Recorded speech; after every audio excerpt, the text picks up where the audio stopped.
It was a quiet morning when the next letter came, unassuming in appearance but carrying the weight of everything they feared.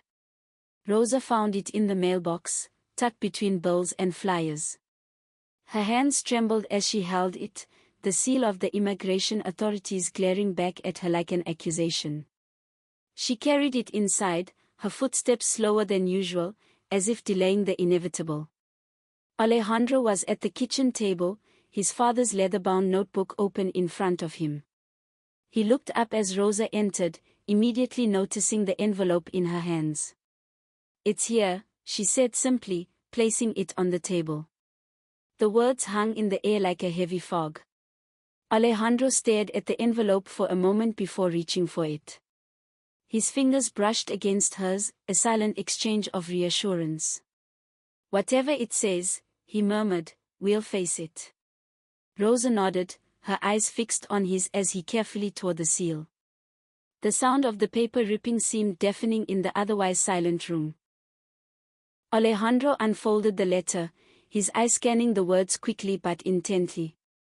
As he reached the end, his shoulders sagged slightly, his expression unreadable. "What does it say?" Rosa asked, her voice tight with anticipation. Before Alejandro could respond, there was a knock at the door, sharp and deliberate. Both of them froze, their eyes meeting in a moment of shared dread.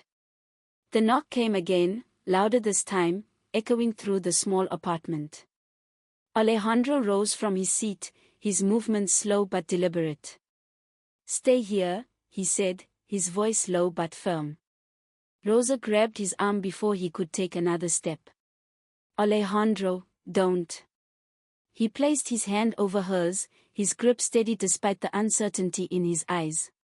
"It's okay. I'll handle it."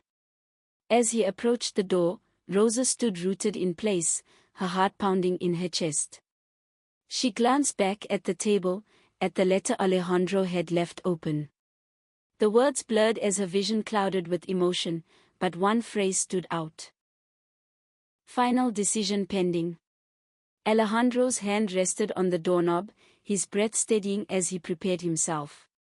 The knock came a third time, louder and more insistent. With a deep inhale, he turned the knob and opened the door. But what awaited him on the other side remained unseen, leaving their fate suspended in the unknown.